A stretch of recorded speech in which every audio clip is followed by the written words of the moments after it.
So what we used to believe for strategy is that you start any company with an operating plan and a financial model. What's an operating plan? Well, it's the business plan.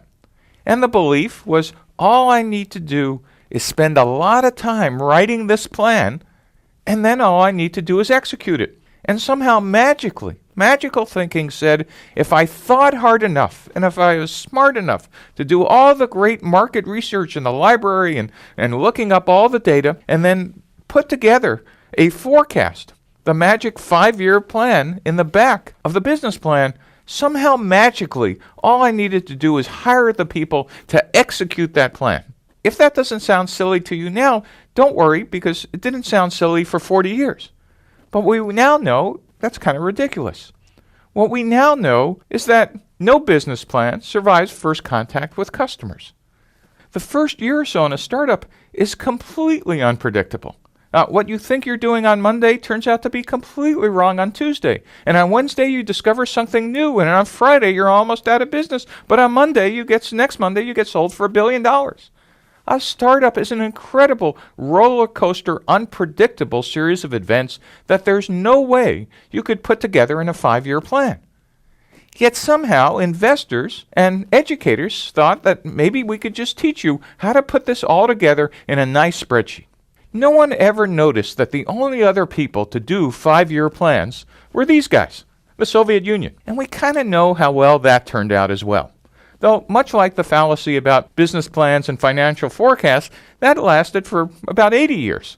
The good news is that we now know that business plans and financial forecasts first are just as silly as it was in the Soviet Union.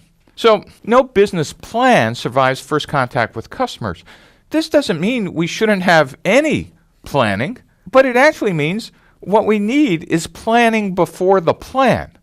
And what that really means is you need to figure out how to actually do some planning, and then you get to write the business plan. So let me be clear, I'm not suggesting we never want to do an operating plan, and I'm not suggesting we never want forecasts, but you need some real facts before you could do that. And one of the ways we're going to organize our facts is with Alexander Osterwalder's business model canvas. We'll talk about this canvas in some excruciating detail in the following lectures. But you should know we use the canvas for 2 things. One is, initially, we're going to use it to organize our thinking about all the hypotheses about every part of our business. But second is we're going to get out of the building and actually turn those hypotheses into facts, as we'll find out how to do later. And then, as we turn those hypotheses into facts, we'll be updating the canvas on a regular basis, and it will become a scorecard, a way to keep score for our progress of how much we've learned.